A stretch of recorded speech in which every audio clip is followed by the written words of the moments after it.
នេះផែនេសាទឬក៏ផែសហគមន៍សម្រាប់នេសាទនឹងត្រីផ្សោតនោះត្រីផ្សោតនៅកន្លែងមុខដែលខ្ញុំប្រាប់មិញមើលទៅឃើញលំទូកលំកន្លែងនោះយើងអាចជិះទូកទៅបានជិះទូកទៅបានពេលណាវាចេញមកយើងមើលឃើញហើយទឹកថ្លាអញ្ចឹង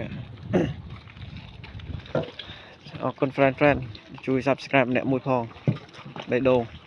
ណាអូខេនេះទូកនេសាទគេអស់គ្រឿងសមុទ្រឡើងមកបើអាចចង់ញ៉ាំគ្រឿងសមុទ្រស្រស់អី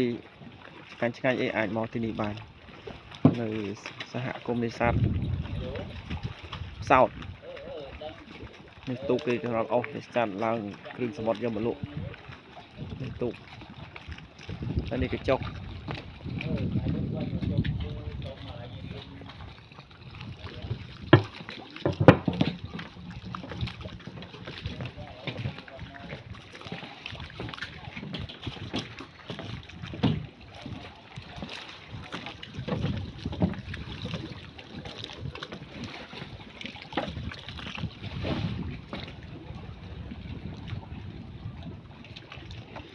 សហគមន៍នេសាទព្រែកថ្នោត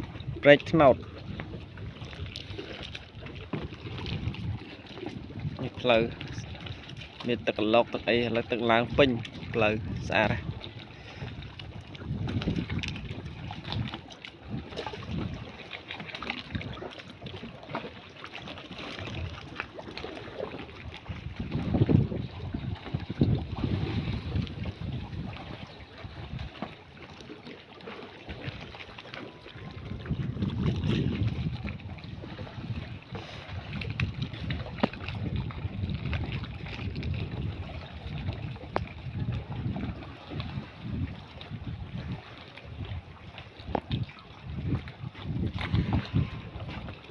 ទេសភាពស្អាតត្រជាក់ពេលនេះគឺពេលព្រឹកប្រហែលជាម៉ោង